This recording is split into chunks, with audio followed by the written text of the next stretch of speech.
За бүгдээрээ сайн байцгаана уу? Шимжлэгээр ахин уулзах гэж байгаадаа баяртай байна. Энэ удаагийнхаа дугаарыг та хэдтэй Японд саяхан болж өнгөрсөн цаг үеийн үеийн талаар мэдээлэл хүрэхээр бэлдээд байж гин. Энэ юу гэх юм бол сая 9 сарын 7-ны өдөр Японы угсаа залгамжлах хунтайж Хисахито маань насанд хүрснийхаа баярын ёслолыг тэмдэглэн өнгөрүүлсэн байгаа. За тэгээ энэ талаар бол Японы бүхэл хэвлэл мэдээллийн хэрэгслүүдээр гарч нэлээд тийм шууган болсон. Тэгээд энэ талаар хааны ордны хааны амьдралын талаар монгол хэл дээр мэдээлэл бэлтгэхийн хувьд ямар ч лсэн гэсэн богино чултгай мэдээлэл бэлдэх хэрэгтэй болоо гэж бодоод жоохон бэлдээд тэгээ сууж байна. За Хисахито хунтаажийн хувьд болохоор Японы эзэн хааны суудлыг үе залгамжлах хүмүүсийн 2 дугаарт бичигддэг хүн шүү дээ. Эхнийх нь болохоор энэ Хисахито хунтаажийн буюу Фумихито сама байж байгаа шүү дээ. Фумихито самагийн ах Нарухито хаан болохоор одоогийн бол яг эзэн хаан байж байгаа гэдгийг та мэдж байгаа. Тэгэхээр энийг бол ерөнхийдөө миний өмнөх бичлэгүүдийг үзсэн хүмүүс бол аль эзэний мэддэг учрыг олцсон болоо гэж бодож байна. Тэгээд шинээр орж ирж байгаа үзэгчдэдтэй зориулаад энэхүү тайлбарыг хэлж байгаа юм шүү. За тэгээд насанд хүрсний баярын ёслол гэж байгаа шүү дээ. Энэ насанд хүрсний баярын ёслолыг бол зөвхөн хааны гэр бүлийн хүмүүс хунтаач ч юм уу гүнж ч юм уу хийдэггүй. Энийг бол ер нь Японд даяараа тэмдэглэдэг байхгүй юу? Насанд хүрээд 20 нас хүрэх юм бол насанд хүрсэн гэж үзээд тэгээд бүгдээрээ тэр баяраар 1 сарын 2 юм уу 7-нд ч юм уу 1 сарын эхний 7 хоногийн хагас бүтэн цанаар болоод итгэх шиг санагдаад ах юм. Насанд хүрсний баяр болоод эмэгтэйчүүд нь юм гоё кимоногоо өмсөөд эрэгтэйчүүд нь ч гэсэндээ кимоно өмсөөд заримдаа костюмтойгоор ингээд очоод аав ээжтэй талархлаа илэрхийлээд дээрэс нь цаашид улс их орондоо ингэж зүтгэж хичээж ажилланаа, хичээх болно гэдгээ ингээд тангараглаж амладаг тийм нэг гоё ёслол болдгоо. Тэгтээ 20 нас гэдэг нь болохоор 2022 оноос ахвалаад насанд хүрэхийг 20 нас биш 18 нас болоод багасгацсан. Гэхдээ яг нэгэнт нөгөө ингээд удаан хугацаанд 20 нас гэж тэмдэглэж явсан хүмүүс чинь зарим хүмүүс нь болохоор за 20 нас хүргэж насанд хүрсний баяраа тэмдэглэн шүү гэдэг ч юм уу те. Тиймэрхүү хуучны үзэлтэй хүмүүс бас байдаг учраас саяхан 20 нас гэж би төрүүлээд хэлсэн нь тийм учиртай шүү. Тэгээд Хисахито хунтаажийн хувьд болохоор 18 настайдаа энэ ёслолоо тэмдэглэх гэж байсан боловч яг дөнгөж нөгөө их сургуульд орох гээд бэлтгэл ажил буюу маш их шалгалжүүлгэнд бэлддэг тийм үе байсан учраас за ер нь хичээлдээ илүү анхаарад энэ ёслолыг 1 жилээр хойшлуулъя гэд ингээд 19 наснда энэхүү насанд хүрсэнийхаа ёслолыг хийж байгаа гэж ойлгож болох нэ. За тэгээд энэ удаагийн ёслол болохоор Японд яг 40 жилийн дараа болж байгаа гэдгээр онцлогтой юм байна л да. 40 жилийн өмнө болохоор угсаа залгамжлах жагсаалтын нэгт байдаг Фумихито хунтааж буюу энэ ёслол хийж байгаа Хисахито хунтаажийн аав хийжсэн 1985 оны 11-р сарын 30-нд буюу яг 20 насныхаа төрсөн өдөр дээрээ энийг тэмдэглэж ирсэн юм байна. Харин энэ 85 оноос 5 жилийн өмнө одоогийн эзэн хаан Нарухито сама 1980 оны 2 дугаар сарын 23-нд насанд хүрэх ёслолоо хийж исэн. За тэгээд энэ хоёр бол хоёулаа насанд хүрэхтэй яг ингээд ярих гэж байгаа энэ насанд хүрэгчдийн ёслол хүндэтгэлийн ёслолуудыг яг адилхан үйлдэжсэн гэсэн үг байна. Тэгэхээр хэдүүлээ энэ насанд хүрсний баярын ёслол гэх юм энэ нь ямархуу байдлаар өрнөдөг ямар зан заншилтай хувц сонор нь ямар байдгийг гэдгийг хэдүүлээ үргэлжлүүлээд ярьцгаая. Тэгтээ хамгийн эхлээд насанд хүрсний баярын ёслолынх нь цагийн хуваарийг нь ерөнхийдөө хальт харуулъя да хэдэд ингээд 8:45-аас жишээ нь титмээ хүлээн авах ёслол, 10 цагаас титмээ өмсөх ёслол, 11:30-аас 3 ариун сумд мөргөх ёслол, 2 цагаас хаан хатан хоёртой албан ёсны уулзалт гих мэтэр ингээд үргэлжлээд явна. За энийг нь илүү цаашаа дэлгэрэнгүй ярих учраас энэ түрээд ингээд төр зөр орхий. Хамгийн эхлээд бол 8 цаг 45 минутаас титэм хүлээн авах ёслол болж байгаамаа. Энэ нэг хайрцагтай зүйлийг авчирч өгж байгааг та бүхэн харж байгаа хаа. Энэ нь болохоор эзэн хаанаас хунтааж Хисахитод бэлгэлж байгаа гэх юм гартуулж байгаа ийм титэм байгаа. Энэ ажилтан танхимын ажилтан титмийг эзэн хааны ордон руу хөргөж өгөөд хунтаажид гартуулж өгж байгаа юм байна. Хунтааж энэ үед болохоор ерөнхийдөө энгийн юм костюм бичээг өмссөн байгаа. Тэгээ энэхүү титмийн болохоор Япон цаасаар хийгдсэн нэмгэн торгон тийм давхаргаар хучигдсан. Тэгээ дээрэс нь ингээ хар лакаар бүрч хийсэн ийм маш тансаг зэрэглэлийн нарийн хийцтэй гар хийцэн юм титэм байх нэ. Тэгээд энэ титэмнийх нь харын хэсэг нь болохоор хойноо цоорхотой бөгөөд тэрнээс нь A гэж нэрлэгддэг ийм сул онжсон торгон утас хойшоо гарч ирдгээрээ онцлогтой юм байна. За 10 цагаас бол яг тэр гол ёслол нь бол болж байгаа юм л да. Ингээд янз янзын тэр титмээ зүүж мөвч юм уу тий аав ээжтэй хүндэтгэл үзүүлэх тэр ёслол нь болж байгаа. Одоо хэдүүлээ тэр ёслол руу хамтдаа явцгаая. За энэ ёслолын өргөөлөө ингээд анх орж ирж байгааг та бүхэн харж байгаа. Өглөө өмссөн байсан хувцаснаас шал өөр ер нь Японы уламжлалт юм хувцас өмссөн байгаа харж байна. За өмссөн малгаараа нийтүүлээ анхаарлаа хандуулъя л да. Энэ нь болохоор одоо энэ насанд хүрээгүй язгуурт хүний өмсдөг малгай юм байна л да. За хувцсных нь хувьд ч гэсэндээ мөн ялгаагүй насанд хүрээгүй хүн хүүхдүүд өмсдөг. Харах юм бол хүүхдүүд чинь ингээ гүйж хараадаг те илүү хөдөлгөөнтэй. Тэгээ ер нь бие физиологийн хувьд амархан ингээ халдаг учраас хөдөлгөөн хийхэд нь илүү хялбар салхи нэвтрүүлдэг байхыг нь одоо бодоод энэ хажуугийн ойдлыг нь ойхгүйгээр ингээ ойдлгүй үлдээдэг гэдгээрээ бас амар сайн онцлогтой юм билээ. За насан туршийн язгууртны өмсдөг энэ титмийг хүлээн авахаас өмнө өмсөж байгаа энэ титмийг нь болохоор Кучо Коксаку гэж нэрлэдэг юм байна. Энэ Кучо Коксакугийн одоо ордны ажилтнуудтай аваад эргүүлээд яг энэ хайрцагын дотор өглөө хүлээн авсан титмийг нь өмсгөх энэ ёслол одоо үргэлжилж байна.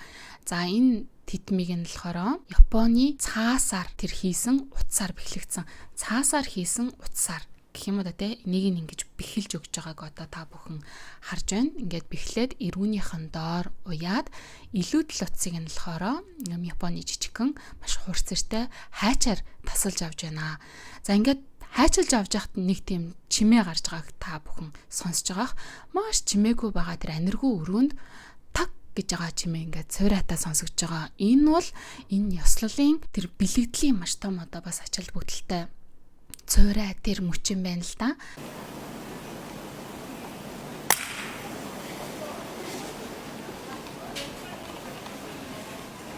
Таг гэж дуурж байгаа.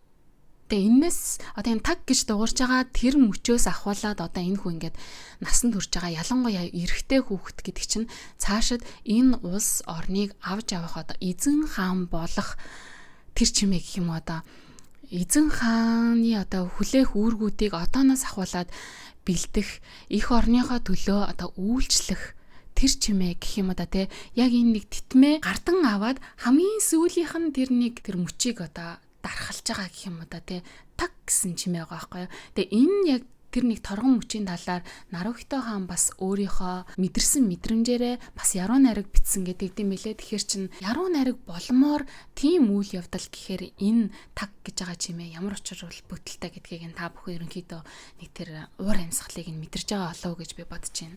Нэмээд хэлэхэд нөгөө титэм гардуулах ёслол дээр байгаа өрөөгийн таад хартаа өрөө нас амар эстетиктэй өрөө байгаа зү. Цаатлынх нь одоо модон хүрээтэй цонх. За тэр арийнхын тэр зургийг хартаа бүр вау үнэхэр гоё зураг. Тэнгуүтэй тэр цаана ганцхан ширхэг одоо икебана буюу ингээд нэг тийм цэцэг засах урлаг гэж одоо энд чи икебана гэж юм байгаа штэ. Цэцэг мэцэг ногоо могоог ингээд тастаж аваад тэрийг ингээд тастаж авахтаа тэгтээ нөгөө амийг нь гуйж аваад за тэрийг ахин гоёор ингээд амьдруулнаа гэж амлаад ингээд үнэхэр гоё цэцэг засдаг тэр урлаг байгаа штэ. Тийм одоо урлагаар бүтээгдсэн тэр нэг цэцэг цаана харагдаж байгаа. Гих мэтэр энэ өрөөнд ч гэсэндээ ингээд бас нэг зүгээрчгүй үнэхэр гоё эстетиктэй гоё өрөө байгаа байхгүй юу. За тэгээд энэ яслал дээр гарч байгаа энэ насан туршийн хүүхдүүдийнх нь өмсдөг кимоно те хүрм энэ хувцас зэрэг нь зөвхөн энэ яслын үеэр л харагддаг тийм одоо үнэт зүйлс өөрөөр хэлэх юм бол одоо өв соёл нь байгаа аахгүй юу. Өөрөөр хэлэх юм бол бид нар бол одоо энэ 40 жилд хараагүй хувцас яслыг харж байна гэсэн.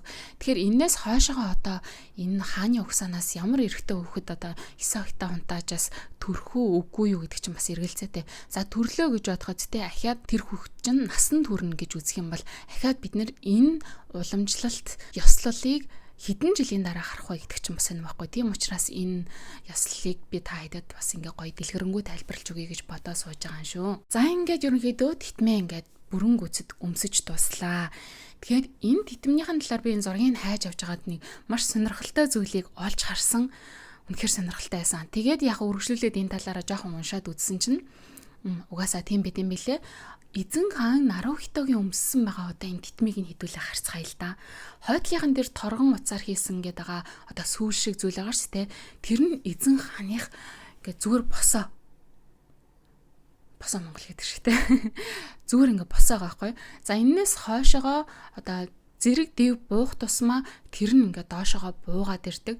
Бүр одоо зэрэг дэв багтаа хүмүүсийнх нь шууд хойшоогоо ийм байгаа бол одоо фумихтэй хунтааж явах жишээлх юм бол нэг ингэж дээшээснээ буцаад ингээд доошилсан байх жишээтэй.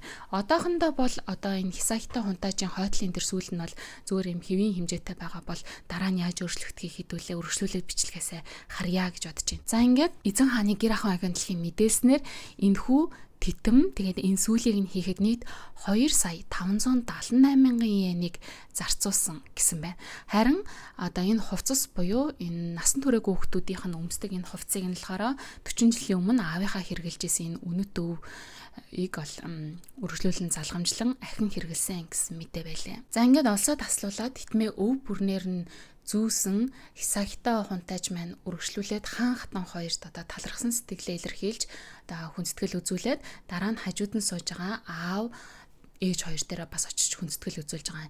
За энэний дараагаар нь бол ингээд өргөжлүүлээд хаан хатан хоёр гарч яваад дараа нь аав хоёр нь гарч яваад ингээ өргөжлүүлээд одоо хунтааж хисахито тэр өрөөг орхиж байгаа.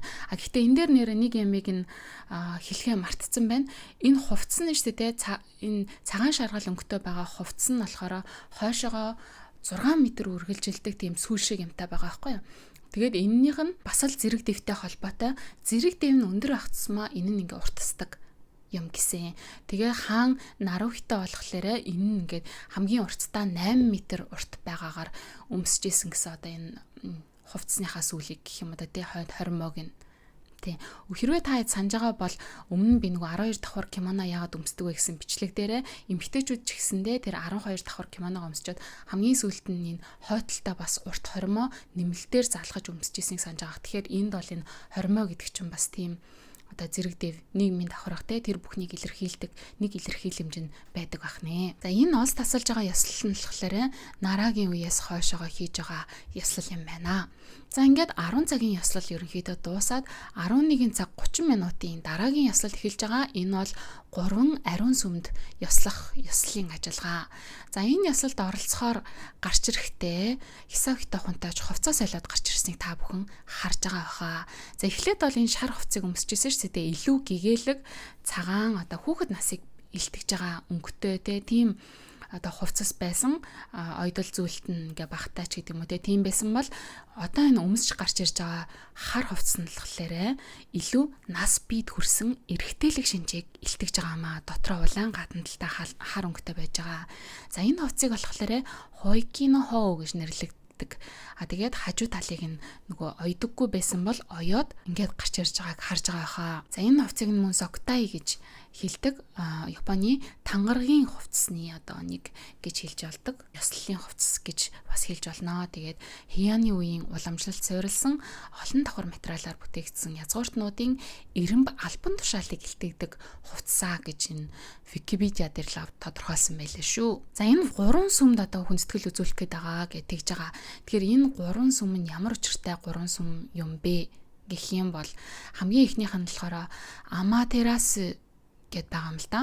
Эзэн хааны угсааных нь одоо тэр домогт өгүүлсэн байдаг бурхан. Энэ одоо хааны угсааныхны чинь болохоор энэ Аматерасугийн үр удам гэж үздэг шүү дээ. Тийм учраас одоо бурханы үр сад гэж үздэг учраас энэ хүмүүсийг чинь ингэж дээдлээд байгаа гэж ойлгож болно гэсэн. Энэ сүмрүүгээ анх удаага насанд хүрсэн гэдгээ илтгэх хувцас хунартайгаа тэ ёслолын хүндэтгэлийнхаа хувцас нартайгаа очоод эхлээд гадаан байжгаад хүндэтгэл үзүүлчихэд тэгэхээр тэрнээс цаашаа явж орж байгаа юм. Энэ дотор нь явж ороод байгаа хаалганаас цаашаа бол эзэн хааны угсааны хүн биш л бол орох боломжгүй орох хориотой байдаг гэсэн. Тэгээд эндээ ороод энийг ариун бурхантай ойрхон модны мөчрийг бурханд ингээ мөргөөд өөрийнхөө хүсэл тэ бодлоо шивнээд ингээд үлдээдэг гэдгийг би бас өмнөх бичлэгэн дээр хэлжсэн та хэд санаж байгаа болов яаж байгаа бол тэ хормын ёслын үеэрч гисэндээ хосууд энэ ариун мөчрийг бурханд өргөдөг гэдгээрээ бас онцлогтой байдаг штэ тэ. За ингээд бурхандаа насанд хүрсэн гэдгээ илтгэн мэдээлэхийн сацуу цаашид одоо их орон ард түмнийхээ төлөө хичээнгүйлэн одоо зүтгэх болно гэдгээ амлан тангаргалж байгаамаа. За тэгээ энэ сүмд болохоор хүүхэд дөнгөж төрөөд 50 хонсны дараа болон 5 нас хүрээд мөн хурж ирж хүндэтгэл үзүүлдэг гэдгээрээ онцлогтой. За энэс цаашаа явж байгаа хоёр сүм ч гэсэндээ бас одоо ерөнхийдөө энэ шинто шашных нь хувьд ч гэсэндээ мөн өөрсдийнх нь удам угсааных нь хувьд ч гэсэндээ бас одоо тийм өндөр ач холбогдолтой сүмнүүд байдаг ч гэсэндээ энэ хоёр сүм нь бол ер нь нийтэд одоо нээлттэй биш учраас бичлэгүүд нь бол гараагүй. Хамгийн ихнийх нь энэ сүмийнх нь бичлэг ингээд наанаас авснаар ерөнхийдөө гарч байгаа юм билээ л дээ. Тэгээд нөгөө хоёрынх нь бол бичлэг байгаагүй. За энэ гурван сүм рүүгээ явж одоо хүндэтгэлээ үзүүлэх гэж байгаа. Энэ гурван сүм рүү хунтааж юугаар явах вэ гэх юм бол ёслолын сүүх тэргээр явах гэж байгаа. Та хардаа бүр амар гоё үнсгэлжин дээр гардаг шиг сүүх тэрэг байгаа эсэ тий. За энэ сүүх тэргийг болохоор Мэйжигийн үеэс хойшоогоо одоо ашиглаж байгаа. 40 жилийн өмнө хунтаажийн аав Хүмихтэй хунтааж ч гэсэндээ энэ морин тэргээр явж одоо 3 ариун сүмдээ хүндэтгэл үзүүлж исэн гэсэн бас түүхтэй байт юм бэлээ. Тэгээд энэ ёслолын сүх тэрэг нь болохоор эзэн хааны гэр бүлийн чухал ёслолуудад ашиглагддаг тийм чимэглэгдсэн гоё тэрэг байдаг. Энэ нь болохоор эзэн хааны ордонд 4 төрөл байдаг гинэ, яг юм 4 ширхэг сүх тэрэг байдаг. Тэгээд эннийх нь номер 4-т нь Хисахитай хунтааж суугаа явж байгаа юм лээ.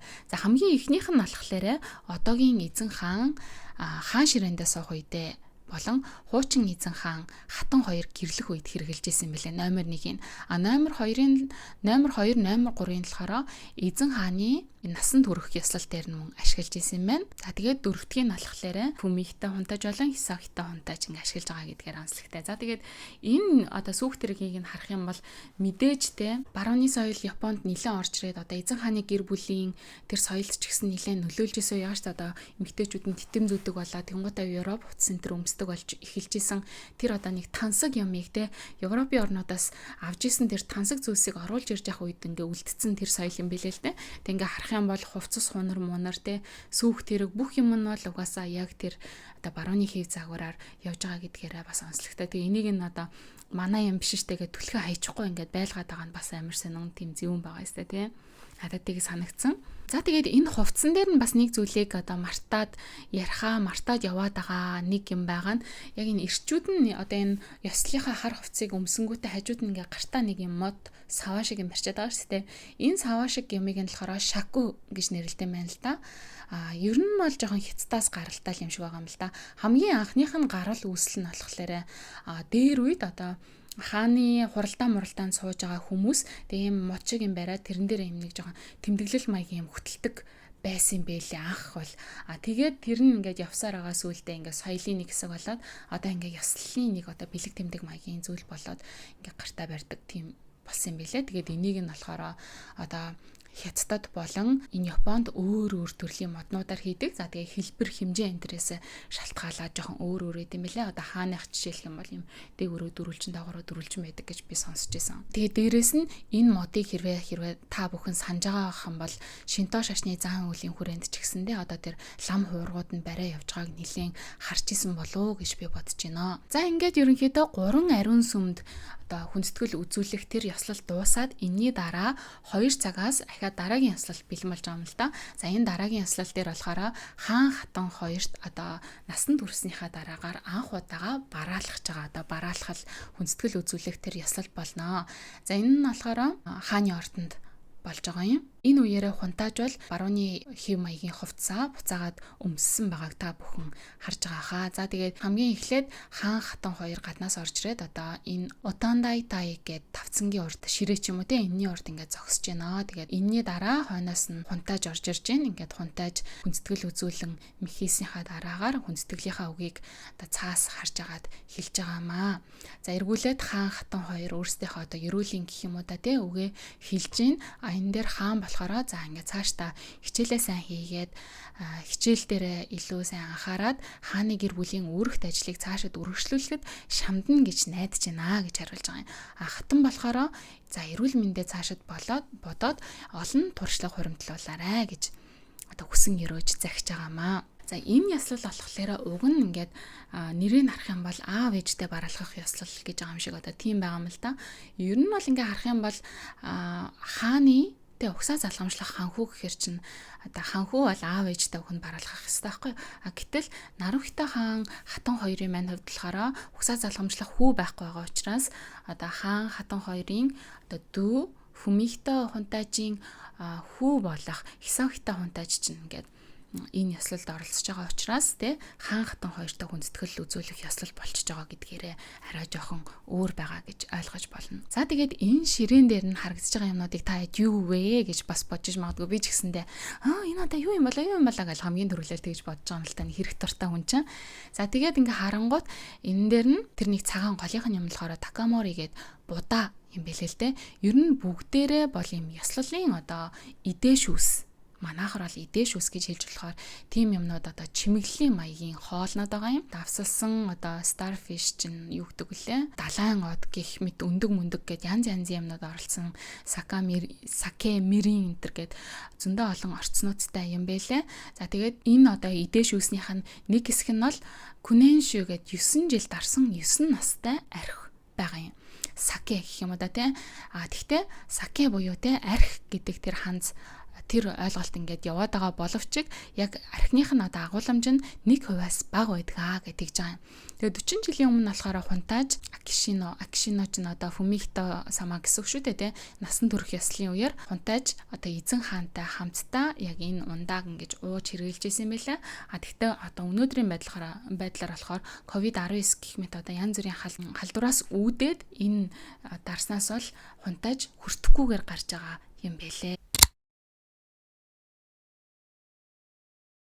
COVID-19 гэж юу өнгөрсөн баларсан юм яриад иж магадгүй гэж та бүхэн бодож магадгүй. Одоо Японд ч сүүлийн COVID-19-ийн бас нэг жоохон юм мутацлагдсан хувилбар ахаад нэг жоохон гарч ирээд яваад байгаа.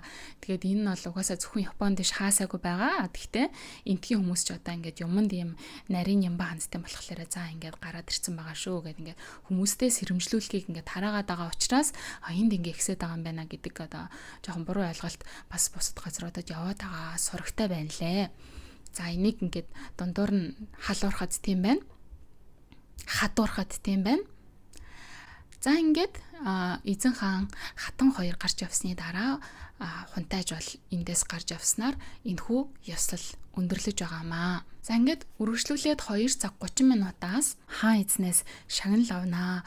Өмнө нь Фумихито хунтааж ч гэсэндээ энэхүү шагналыг авч исэн. Ер нь бол ингээд насанд хүрж байгаа одоо энэ хаан эзний угсаа залгамжлах хунтааж нарын авдаг юм нэг шагнал адислал энтер гэж байдаг. Тэднүүсийг ингээд авсан. Тэр нь бол ингээд жоохон нарийн мэдээлэлүүдтэй мэлээ. Би тэрийг ингээд алхасаа авчээ заяа. За энэний дараагаар болохоор үргэлжлүүлээд одоо өмнөх эзэн хаан хатан хоёрт бараалхна гэж байгаа байхгүй. Тэгэхээр өмнөх эзэн хаан хатан хоёрт бараалхна гэдэг чинь өөрийнхөө өвөө хоёр дээр очиж бараалхаж байна гэсэн үг. Тэгээд Асакаса дахь эзэн хааны эдлэн дэх ордонд нь хуучин эзэн хаан болон хатан хаан хоёрт хүндэтгэл үзүүлж байгаамаа. Хуучин эзэн хаан хатан хоёрын талаар би нэг бичлэг хийжсэн. Хэрвээ та бүхэн шинээр үзэж байгаа бол энэ бичлэгийг бас үзээрэй гэж хүсэх байна. Одоогийн эзэн хаан Нарухитогийн одоо буюу Нарухито хааны өмнөх хаан Акихито болон түүний үзэсгэлэнт гэргий хоёрынх нь одоо хайр сэтгэлийнхэн талаар хийсэн нэг тусдаа бичлэг байгаа шүү. За ингээд оройны 6 цаг 20 минут гэхэд оройн хоол болон одоо гоё парти болно. За тэгээд энэ партинд нь болохоор